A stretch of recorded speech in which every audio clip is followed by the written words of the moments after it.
monsters, and welcome to the Horror Files. I am your host, Dead Live Dana, and on this podcast, I dive into a particular horror movie each episode, providing insights and reviews as well as the latest in horror movie news. And I'm so excited we are back from a brief hiatus. I took a little bit of time off to prepare for Crypticon Seattle this year, which was fantastic. Got to do a bunch of panels and meet a lot of really great people. Got to finally meet Barbara Crampton, which was fantastic.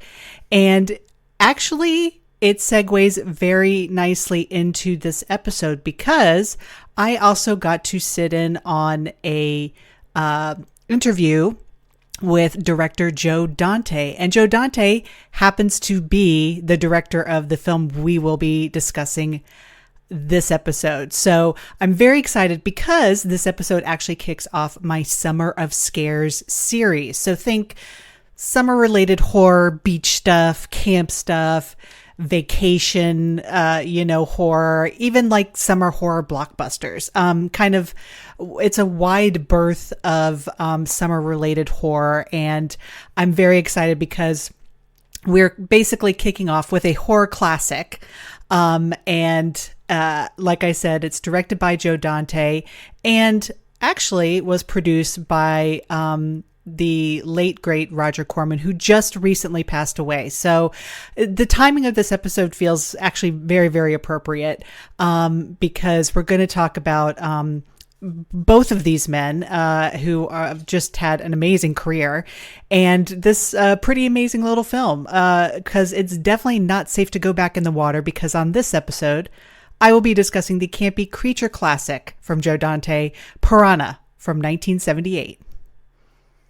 Who could have imagined they were there? Who could have predicted they would attack? And now, who would survive? Piranha, they're here. No! Get back! Stay back! Piranha, they're hungry. What's the matter with you? Piranha, they're unstoppable. Stop that! Hey, keep your hand out of the water. What's wrong with the water? The water is filled with carnivorous fish. Piranha, they call them the devilfish because wherever they go, hell waits below. They breed like flies. There'll be no way to stop them. Suddenly, no one is safe. And everyone must be warned. The water is now a human death trap. 2 people have been killed up there, and more have been killed all along the river. You gotta believe us.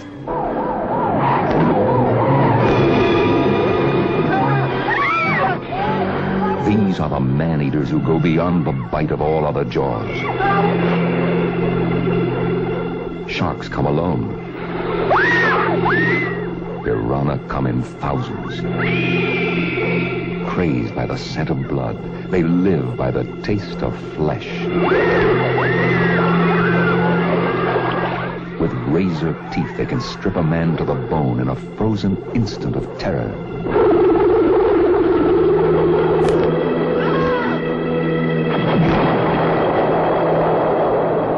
Piranha. They're here. They're hungry. They'll eat you alive. Who can stop them? So IMDb describes the plot for Piranha as follows. When flesh-eating piranhas are accidentally released into a summer resort's rivers, the guests become their next meal.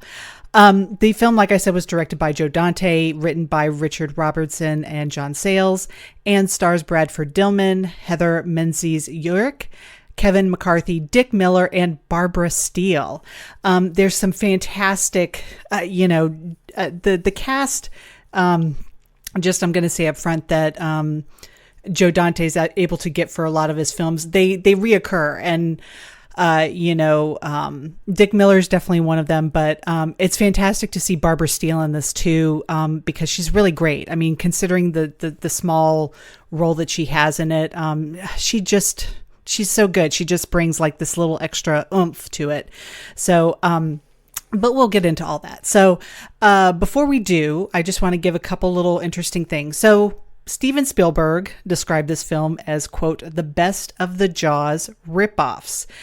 He and Joe Dante actually later collaborated on Twilight Zone, the movie, in 1983. And Richard Dreyfuss, who played Hooper in Jaws, later had a cameo in the opening scene of the 2010 Piranha remake, which is kind of funny. And actually, Universal Studios attempted to sue New World for spoofing Jaws. However, Steven Spielberg saw the movie in advance and he loved it. And after that, Universal dropped the lawsuit.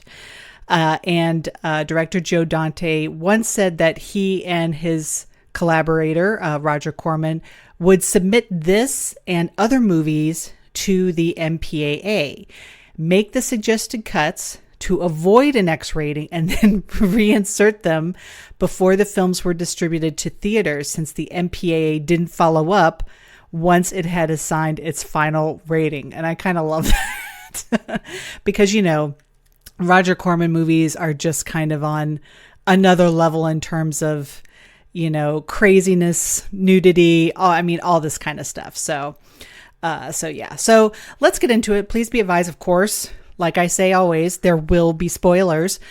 So the movie begins with two teenagers who find this kind of abandoned military compound and decide to skinny dip in a holding pool, which looks really suspect. I don't know why they decided they were going to skinny dip in that thing. But are attacked and killed by these unseen creatures. So we have our opening kill. That's kind of like, this is going to set the stage. Excuse me, I have my coffee. So sometime later, a determined yet kind of absent-minded skip tracer named Maggie is dispatched to find the missing teenagers near Lost River Lake. And she hires a kind of surly, backwards, drunk guy, Paul Grogan, to guide her. And when we first meet Paul, he's getting a grocery delivery to his cabin from this local named Jack, who's played by Keenan Wynn, who was also in Dr. Strangelove. And if you look up his resume, he was pretty much in like every TV show in like the 70s and some of the 80s too. But there's a moment. This is what I kind of like about Joe Dante films a little bit, is that they do give you heart. There is some heart and emotional weight in some of his stuff, even despite how crazy it is. And I think of something like, Gremlins, where you look at this film, it's about little creatures running around like causing chaos. But then you have that monologue by Phoebe Cates, who talks about her father dressing up as Santa and getting caught in the chimney, like trying to, do something sweet for his family and dying in there. And like, it's this super dark and like emotional moment that's in this movie about these little creatures. And he kind of does that here too, So when Jack comes up to Paul's, and they start kind of talking about, being up there and living by the river. And Jack says, I got the river, wakes me up in the morning, gives me a bath, does the laundry, gives me my dinner, puts me to sleep real gentle. I got my river. What have you got, Paul? And it's this moment because obviously Paul is really struggling with his divorce. And he's basically like, I have my liquor and that's what I've got, even though he does have a daughter, but he's basically kind of hell-bent on just being an alcoholic. And it was like, it's a surprisingly kind of like emotional moment, in this really crazy film that doesn't have a lot of emotional moments, but I think that's definitely one that just kind of stood out to me. So, basically, Paul teams up with Maggie and they discover the compound and they find these bizarre jarred specimens and kind of like evidence of somebody being there because the coffee is still hot. And while this little scene is like one of many kind of wonderful flourishes that are sort of peppered throughout the film, it's one of my favorites. And the thing that I like about it is it kind of hints at a world beyond the film we're watching. and kind of celebrates the grotesque. So while our main characters kind of snoop around the lab and looking at the little ugly creatures in the pickle jars, presumably unsuccessful, kind of test runs for the deadly piranhas. I love this moment because Dante kind of lets his audience in on this little secret. There's another creature roaming free, sneaking about to kind of avoid detection. And, it's a simple kind of crudely animated little stop motion puppet and part fish, kind of part lizard, but it's got character. Like the way that it kind of observes the two characters letting out little groans, it really makes you feel kind of a little sympathy for the guy. And it's also worth noting that the stop motion was completed by Phil Tippett, who would go on to be an award-winning titan of special effects and most notably worked on Jurassic Park. There was no stop motion in the original script, but Phil Tippett was a friend of mine, and we, the producer John Davison and I, really loved stop motion, and we figured we wanted to find a way to get it into the picture. So in the Mad Doctor's laboratory, we decided that we would have a creature, undetermined of exactly what it was or how, that was wandering around in the lab. And unfortunately, this was a decision we made after we had shot some stuff with the actors. So by the time we had the looping, and Bradford Dillman saw the monster in the laboratory, he was completely bewildered. He had no idea why this was in the movie. And I said, it's because we're telling the audience that that's what kind of movie this is. That this is a movie for people who like those kind of pictures. It's not a Nature Gone Wild movie. It's not a crazed bear tears up tourists movie. It's a science fiction movie. And this alerts them. Now, we would have loved to, at the end of the picture, had the monster come back 50 feet tall and, terrorize Santa Monica Pier, but we couldn't afford that. Then we thought it might be cheaper to have the monster running across the road and get run over by the car during the chase at the end. But basically, we just were satisfied in having him in the picture at all. Young people don't have an opportunity to see stop motion anymore, so they don't really know what it is. And of course, the new techniques are much different. But stop motion really came on the map, in silent days with Willis O'Brien. And then when King Kong was made, I mean, that was the ultimate stop motion. Try to imagine what the impact of King Kong was in 1933, when people had never seen anything like that before. I mean, it was truly movie magic. And when Ray Harryhausen picked up the torch in the 40s and 50s, those movies were incredibly spectacular to us kids because, again, we had never seen monsters move that way. And it was all because this one guy was taking hours and hours and hours and hours to move all these things incrementally and infuse them with his personality. Then we went into the CGI world where it takes 20 guys to do what one guy did. And of course it's smooth and it's, technically proficient and all that, but it doesn't quite have the impact or the heart, I don't think, of stop motion. So locating a drainage switch for the nearby pool, Maggie empties it to search the bottom, but this kind of haggard man enters and tries to stop her until Paul subdues him.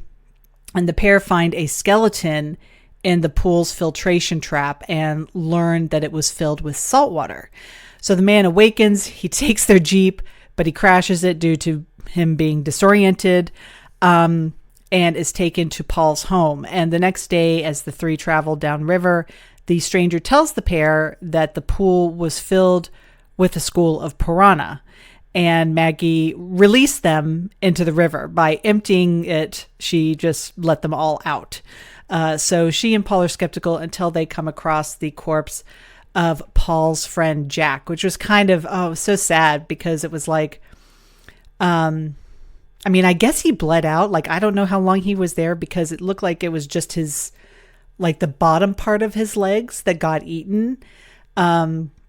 And the rest of him seemed okay, but I guess, I don't know. It's Piranha. It's Roger Corman. It's Joe Dante. So it's like, don't try and poke too many holes in the logic here. So the stranger reveals himself as Dr. Robert Hoek, who was a lead scientist of this kind of defunct Vietnam War project called Operation Razor Teeth, which essentially involved genetically engineering these kind of a ravenous and prodigious strain of piranha who could endure the North Vietnamese rivers, the cold waters there, and basically stop the Viet Cong movement. So the project was canceled after the war ended, but the mutant species survived, and Hoke tended to them to kind of salvage his work. And Paul realized that if the local dam is open, the piranha will also gain access to the Lost River Resort and the nearby summer camp. So on their way, the trio rescue a boy whose father was killed by the piranha, but Hoke, which was so sad, but Hoke is killed by the mutants creatures before he can reveal how to kill them. And the survivors narrowly make it to shore. That's a great scene with them on this kind of rope or log raft that Paul had made basically by just slashing logs together, and them like I have to say, like, the sound design of the piranhas attacking is really cool too. It's like it's really great, but yeah, them like trying to eat away at the lashings basically to get to them shows that they're smart, which is, I think, a really cool touch. So Grogan successfully stops the dam from attendant from opening the spillway before calling the military.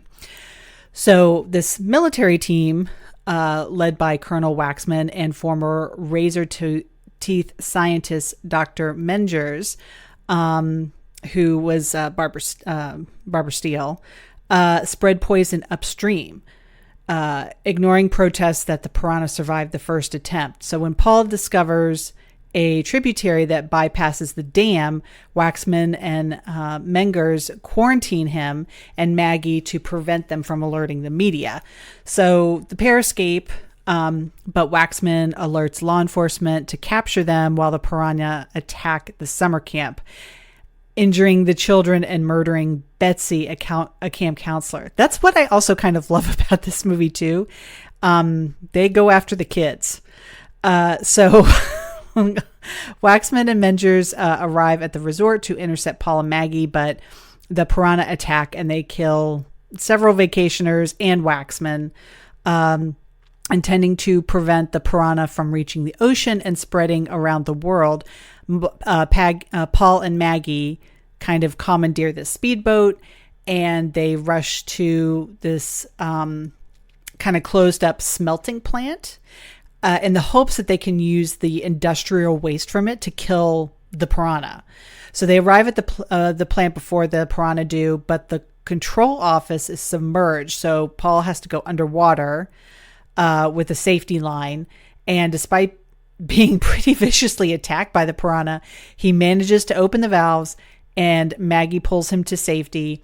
The pair return to the resort where Paul enters a catatonic state. And during a televised interview, Mengers spins an altered version of events and downplays the piranha's existence. And that's basically it. Normally, I apologize for this. Normally, I try and play clips from the film. I have looked, and there's really not a lot of clips, like just standalone clips of the movie, which kind of surprises me. But in any case, so that's that's Piranha. So let's kind of get into this a little bit more. So kind of how Piranha, I guess, sort of came to be. So basically the metric is Jaws. That's where we start, because it was really with the success of Jaws in 1975 that we got the animal attack explosion of films.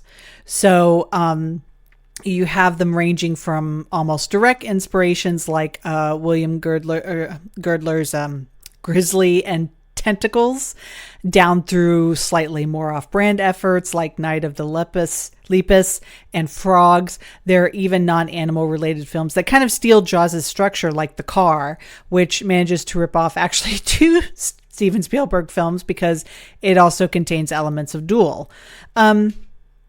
So Dante had worked his way up in the B movie system, starting basically cutting trailers for Roger Corman's New World Pictures and co-directing a movie made mostly of stock footage before being assigned to direct Piranha. And this was basically New World's blatant attempt to cash in on Jaws' success and following the general Corman ethos. However, that meant as long as you check off all the exploitation movie requirements, so you have low budget, you have surface similarity to something popular, you have blood, and you have female nudity, you are free to do whatever you want. Although that didn't go quite as well for the director of Piranha 2, some guy named James Cameron. So anyway, so Dante got together with writer John Sayles to build a Jaws knockoff full of comedic touches and creature feature homages, something that wasn't just another killer fish movie. And I just want to play a little bit of Dante talking about Roger Corman. Before I worked for Corman, I was a fan of his films. I saw them all when I was growing up, and I became quite a fan. In college, I had Roger Corman buttons made up. Everybody else was wearing Godard buttons, and I figured Roger had made at least as many movies as Godard, so I had my Godard button, my Corman button made up, and I sent one to Roger, and he wrote me a little letter back saying what good taste I had, and so this was my first connection with the guy that I would eventually go out to Hollywood and work for, cutting trailers. My first meeting with Roger was a little offbeat because I was supposed to show him my trailer for Caged Heat, which I had just put together. And it was my first trailer, and it was a mess. It was terrible. And I was late for the screening for reasons I won't go into, and the first thing Roger said to me was, "If I were you, young man, I'd get to these things on time." And I figured, this is it. Then I showed him my trailer, which was a mess, and I figured, this is it. But no, he was very helpful. He told me what I should do, what I shouldn't do. I went back, I recut the trailer. The picture ended up coming out making a lot of money, and therefore I was hired as the trailer editor. To do a trailer, you have to take a movie and take a scene and cut it down to its essentials, and maybe only 3 shots where there are 7 shots in the scene. And you figure out, well, you didn't need this shot, and you didn't need this shot, and you can cut from this to this. So later, when you actually get a chance to direct, you have a head up on everybody else because you already know what you don't need. And so after doing my first picture, Hollywood Boulevard, which I co-directed with Alan Arkush, our fellow trailer editor, 2 other projects came up. One was Rock and Roll High School, and the other one was Piranha. And I thought Rock and Roll High School was actually a much better idea than Piranha, because Piranha was a Jaws ripoff, and Jaws had come out 3-4 years earlier. But Alan was really passionate about Rock and Roll High School, so he ended up doing that, and I got the fish story. So Piranha is the first movie that Joe Dante directed by himself. He had previously co-directed Rock and Roll High School for Corman, and so Corman enlisted Dante again to help him with this project. And considering Piranha was designed as a kind of cheap cash-in on the success of Jaws, and it was actually released at the same time as Jaws 2, it actually had a lot of inspired little touches to make it memorable in its own right. And not only was it written by John Sayles, who was the first, it was the first of 2 movies I think he wrote for Dante. It also featured a great score by Pino Donaggio, who also did, if any of you guys remember, the music for Don't Look Now. So it had a lot of things going for it, but the budget wasn't really one of them. So initially the film had been given a budget of $900,000, but a few days before shooting, Corman slashed the budget by $200,000 in order to give additional resources to another movie called Avalanche. Now, as Corman was preoccupied with Avalanche, Dante and his crew were kind of left mostly to themselves, with Corman not visiting the set and not even aware of who was in the movie until he saw the final cut. And I remember at Crypticon, Dante talked about showing Corman some of the kind of dailies, shots from the film and stuff like that, and was like, kind of asking, should we put in more boobs or something to that effect? And Corman was like, I don't know, should we? And just like, it was really great. And him talking about Corman was really kind of cool to hear. So Phil Tippett constructed 76 rubber piranhas and 4 with metal teeth for close-ups in 4 weeks, while Chris Wallace and Rob Short created the prosthetic limbs that the piranhas tear into. And producer John Davidson was a fan of stop-motion animation, and he kind of wanted to use the technique for the piranhas, but it was unfeasible given the film's budget. So as a consolation, what Tippett did was he included a stop motion sequence involving a creature's, it was visually inspired by Ymir looking around Dr. Hook's lab. That would return for an ending kind of stinger with the creature having grown giant sized and now looking menacingly over Santa Monica Beach. But sadly, that ending was ultimately abandoned. So, the film was released theatrically in the United States by New World Pictures in August of 1978.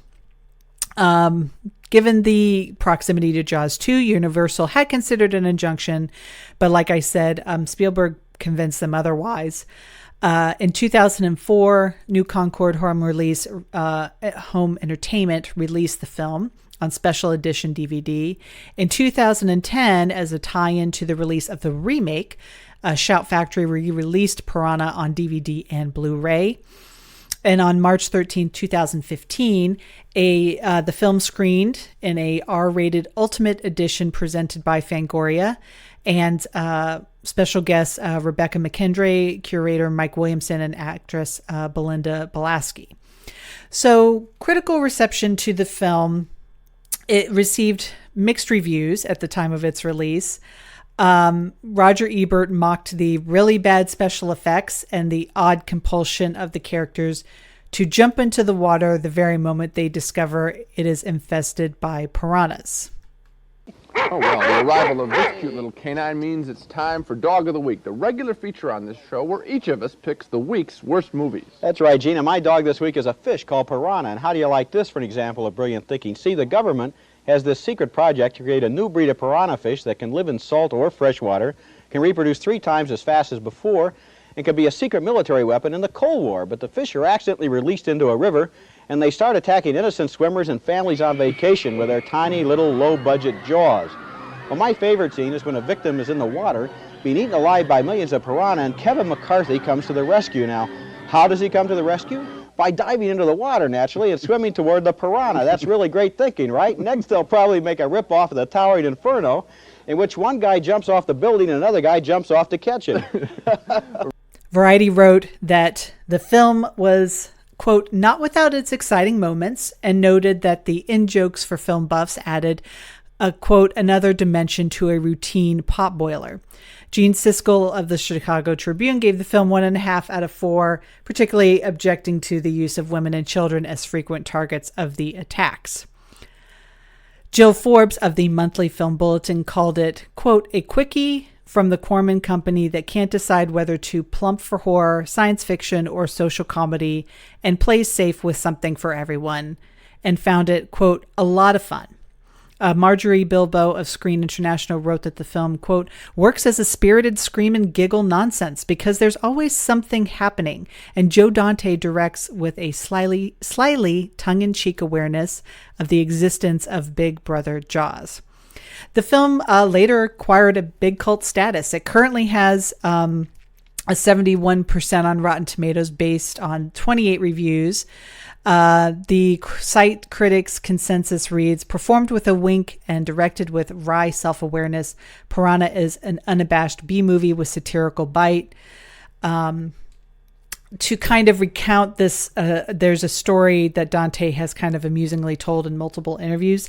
The success of this movie apparently led to Dino De Laurentiis offering Dante the job of directing the sequel to Orca, a story that might have involved the whale somehow murdering people on land. As De Laurentiis explained, quote, he go crazy, he'd kill everybody. So, yeah. Also, as a lot of people know, Dante was also briefly hired to direct a comedy version of Jaws 3 that was eventually scrapped as well. And the movie was surprisingly successful, and it put me on the aquatic map. And I was offered Jaws 3 People Zero, which I almost made. Then I was offered Orca 2, Barracuda, some picture about a giant turtle, alligator, and any kind of loathsome water creature. That was me. So, Piranha was first remade in 1995. This version was also produced by Roger Corman and originally debuted on Showtime, and it used footage from the original film for some of the sequences. Another remake of the film is directed by Alexandre Aja, who again works with filmmaking partner Gregory Levasseur. The two have worked on other genre films as well, including the 2006 remake, The Hill Have Eyes. Distributor Dimension Films Bob Weinstein told Variety, quote, "We will maintain the fun and thrilling aspects of the original film, but look forward to upping the ante with a modern-day twist." Piranha 3D was theatrically released in the U.S. on August 20th, 2010, and in 3D. Dimension had been developing the remake of the original for over a year, and it was intended to have Chuck Russell, who previously worked on the 1988 version of The Blob, to direct the film before taking on Alexandra Aja.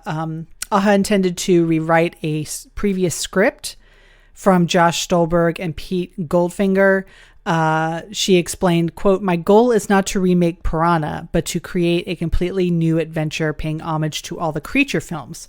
I'm very proud to follow the path of Joe Dante and James Cameron and look forward to working with Greg to write, produce, and direct such a fun and gory thrill ride." The film's cast included Elizabeth Shue, Christopher Lloyd, Richard Dreyfuss, Adam Scott, and Jerry O'Connell. So that's it. Piranha has a Metacritic score of 71%, a Rotten Tomatoes score of 72%, and a Letterboxd rating of 3 out of 5. My rating for Piranha, I give it I'd say probably a 7 or a 7.5 out of 10. There's just enough seriousness, like I said, to add some genuine tension to what's a pretty silly story. And better yet, Dante shows a real love for genre filmmaking. And there's some impressive B-movie craftsmanship in this, obviously obvious Jaws knockoff. I don't want to oversell, there are some unexpected flashes of humanity and warmness that come through. Piranha is still very much a genre film, and it's with a keen awareness of what it is. But I think people who watch it may be surprised at the human pulse that is there. But it does have its flaws, many of which are related to kind of the minimal budget and resources. But, I think that also highlights another of the film's strengths. Joe Dante's ability to do a lot with a little, whether it's in his storytelling or in the special effects. The piranha attacks are brilliantly edited and very fierce and terrifying. They're great, and they're a lot of fun. And really, I feel like Dante is ultimately the star, and his personality just seeps from every pore of this movie. He's got the snarky jabs at the military and political apparatuses to kind of these silly flourishes that seem to come out of the blue. They're the trademarks of the filmmaker that Dante will always be. These will always be hallmarks of his films and what he does. And like I said, there are just a ton of genre stalwarts in this film. In addition to the main actors, we've got, like I said, Keenan Wynn, Dick Miller, Barbara Steele. It's kind of like a low rent version of an Irwin Allen disaster movie. It contributes to the general sense that the filmmakers are having fun with the conventions. adding to a Jaws video game. There's a copy of Moby Dick. There's a clip from the classic B movie, the monster that challenged the world. So there's lovely, it's those details I feel like that really help to enhance it. It's a B movie, it's a cheap B movie, but there's care in it. And I feel like when you have a movie that is very little on budget and sort of effects and things that you can maybe accomplish, with lots of splash and gore and, things happening. There are still things that you can do it's those details, even small stuff that will help. It's those little lifts that you give to the film that really kind of change it, and elevate it. So once the killer fish are kind of released into the river, the film essentially becomes like a chase movie, punctuated with like a bunch of piranha attack set pieces, which I didn't mind. Even the fish are low budget, rubber creations attached to sticks. I mean, the attacks are pretty effective. That's because of the editing, these quick edits, the murky water, lots of fake blood, giving the impression of gore, kind of letting our minds fill in the gaps. And I actually think I prefer them to the CGI fish in the 2010. But there are some gory bits in this, including kind of skeletonized feet and like a half chewed torso that was actually provided by a 17-year-old Rob Botton, who of course is phenomenal, effects artist and did effects for my favorite horror film of all time, The Thing. But most of the attacks are suggestive rather than descriptive. And I think that really works, in this case. And pretty much is like no one is safe, from them. Just like an alligator, even the kids get savagely eaten. And usually in monster movies like this, like the kids are always kind of plot immune, but Piranha, they're just like, oh no, we're going after the kids. And it's kind of upsetting. Like, it's just kind of wild. And kids screaming and like kicking for their lives. And you can see like the piranhas like, coming up underneath them, and oh my gosh. And that finale with the piranha attack on all the beachgoers is it's a great set piece. It's both frightening and funny, with a bunch of great lines and individual scenes. And it's funny because how do they finally stop the piranha?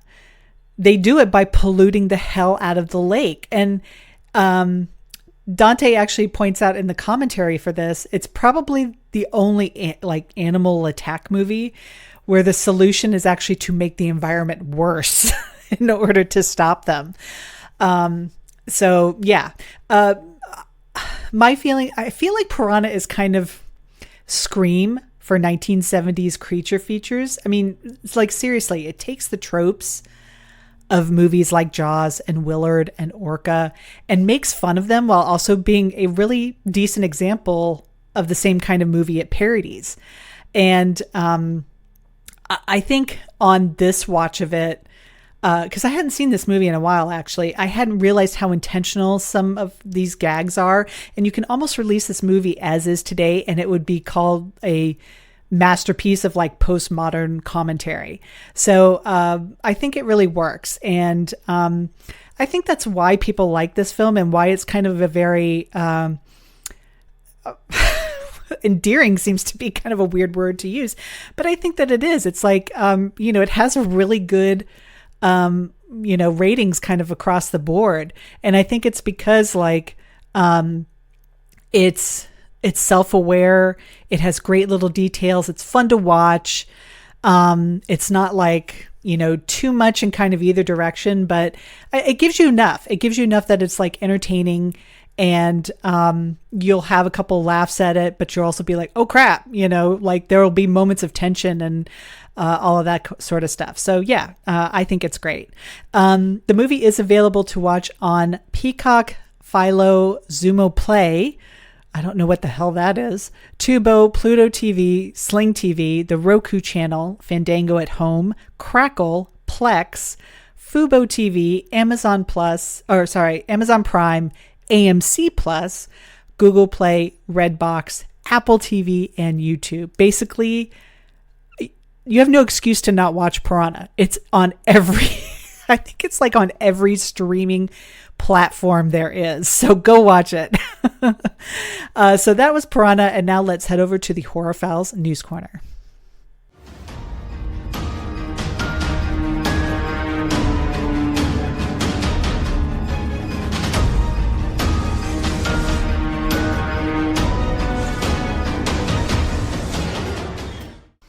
All right, after scaring up $52 million at the box office, the much better than you'd expect prequel, The First Omen, is heading home.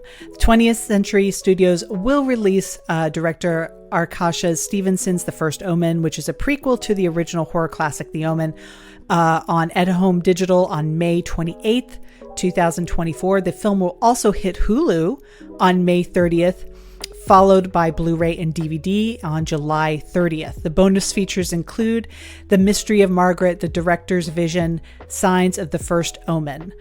In the film, quote, when a young woman is sent to Rome to begin a life of service to the church, she encounters a darkness that causes her to question her own faith and uncovers a terrifying conspiracy that hopes to bring about the birth of all evil incarnate.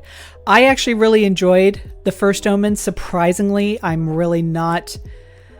not a person who is into prequels and threequels and all of that. So if I feel like if I really like a prequel, like you have done it right. And they really did this right. It was so good and very scary and just fabulous. So yeah, I would definitely recommend checking that out. Danny Boyle and Alex Garland are reteaming for the long-awaited 28 Years Later horror sequel trilogy. And the first film in that new trilogy now has a release date. 28 Years Later arrives in theaters on June 20th, 2025 from Sony. Jack O'Connell, who was in Amy Winehouse's Back to Black, and was also in a really fabulous series. I think it was called like Godsend or God something. I can't remember. It was like a Western that was on a couple years back, and he was fantastic in it. Has joined the previously announced Jodie Comer, Alone in the Dark and Killing Eve, Aaron Taylor Johnson, Craven the Hunter, and Ralph Fiennes from The Menu in the upcoming 28 Years Later. Alex Garland will write the first film, and Boyle will return to direct. Nia DaCosta from Candyman, and she did The Marvels as well, will direct the second installment in the trilogy. Cillian Murphy from Oppenheimer is on board as executive producer, and he was also originally in the 2002 film and was written by Alex Garland and directed by Danny Boyle. In the smash hit horror film, quote, 4 weeks after a mysterious incurable virus spreads throughout the UK, a handful of survivors try to find sanctuary. A sequel, 28 Weeks Later, arrived in 2007. Juan Carlos Fresnadillo took over as director. And that also starred Jeremy Renner, which I think a lot of people forget he's in that film. But that sequel said 6 months after the rage virus was inflicted on the population of Great Britain, the U.S. Army helps to secure a small area of London for the survivors to repopulate and start again, but not everything goes according to plan.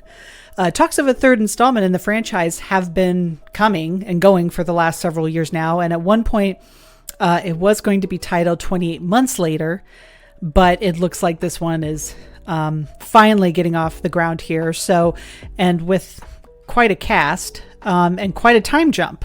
So that should be interesting. Definitely will check that out.